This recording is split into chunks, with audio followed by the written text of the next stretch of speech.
Hello, this is Dr. Susan Marra with Dr. Marra's Medical Minutes, and today we're going to talk about the ApoE3 E4 gene as it relates to risk for Alzheimer's disease. So this is a genetic test that you can do um, just with Labcorp, and ApoE3 and ApoE4, when you have positive for both, um, puts you at about a 25% increase of developing late-stage Alzheimer's disease. We do see it run in families, and it's not a guarantee.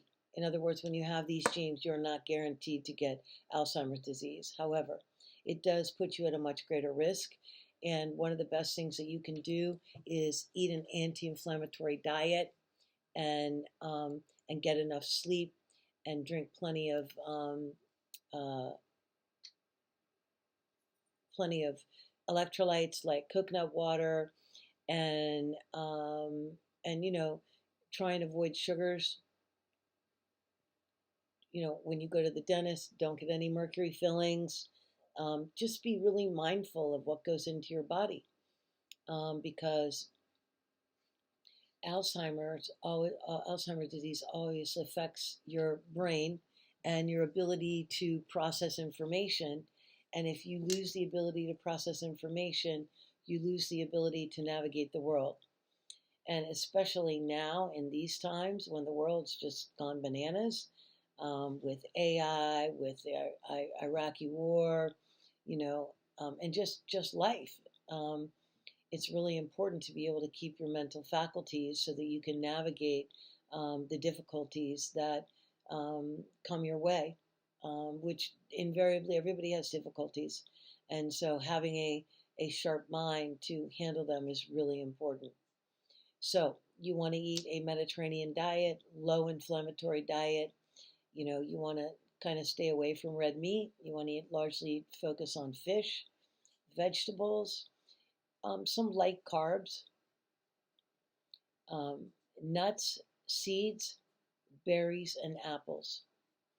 And this will really set the stage for a good diet for keeping Alzheimer's disease away. The other thing that you want to do is take a couple of supplements.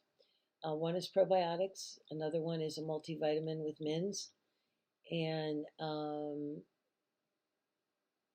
vitamin D. And a couple of other ones are curcumin and resveratrol.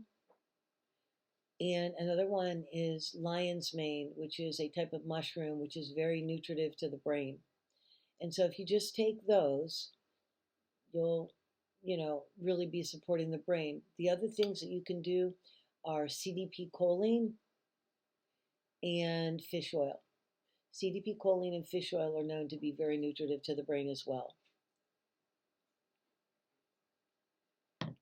Another thing I like to tell people to do is to drink as much green tea as possible.